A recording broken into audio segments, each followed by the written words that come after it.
You see, if you don't have a vision of where you go, and if you don't have a goal where you go, you drift around and you never end up anywhere. I mean, as you know, I was born in 1947 in Austria after the Second World War.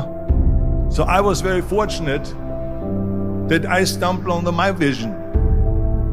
And I didn't really like Austria when I grew up. I couldn't see myself becoming a farmer or a worker in a factory or anything like that, even though my parents wanted me to stay there and have a normal life. But that was their vision, not mine. I felt that I was born for something special, for something unique, for something big.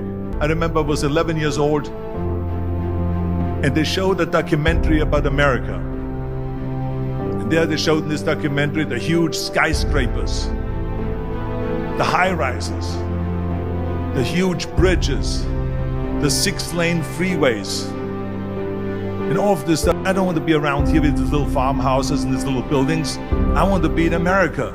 I saw a bodybuilding magazine that had Reg Park on the cover. This is the blueprint for my life. This is exactly what I want to do. I want to become a bodybuilding champion just like Reg Park. I want to get into movies just like Reg Park.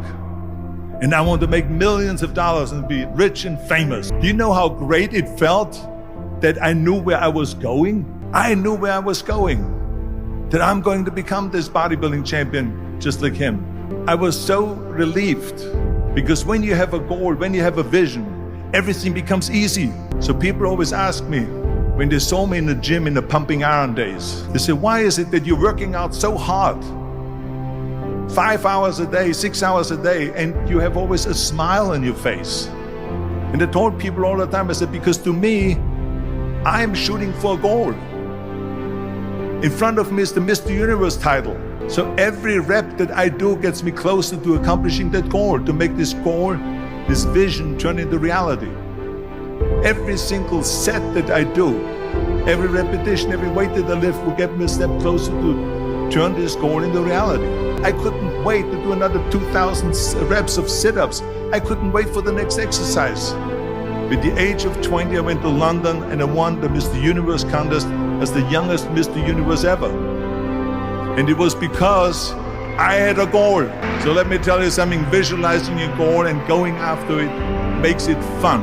74% hate their job in America. The majority of people don't like what they're doing because they're really not doing it because they didn't have a goal and they followed this goal. So if you think about only a quarter of the people really enjoy what they're doing in life.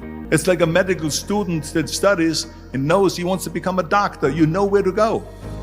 And the same thing is also in politics. I had a very clear vision that I will be the leader of California. So being the governor of the 5th largest state, I should say the largest state, the 5th largest economy in the world, was for me really the ultimate title. So even though people came up to me and says, why don't you go and run for something smaller? I ran for governor and then 2 months later I became governor of the state of California. Again, because I had a very clear vision what I'm gonna do with California. So that's rule number 1, have a vision. The thing that I heard out of people's mouth was, that's impossible. That can't be done, or no. So whenever someone said to me, it can't be done, I heard it can be done. When they said no, I heard yes. And when they said it's impossible, I heard it is possible. I'm a strong believer of what Nelson Mandela said, that everything is always impossible until someone does it. But I'm gonna do it. And I did not listen to the naysayers. I studied the accent removal, acting classes, and all of this stuff all day long. I worked and I worked and I worked. And within a short period of time, I made one movie called Hercules in New York, which of course went right into the toilet. But it didn't discourage me. I still had the same vision. And then all of a sudden I did Streets of San Francisco. I did Stay Hungry and Pumping Iron and The Villain. And then all of a sudden I was asked by Dino De Laurentiis and by Universal Studio to star in Conan the Barbarian. And after I did Conan the Barbarian, the director at the press conference said to the press, to think about that. The very body that they said can never be sold because the time is wrong.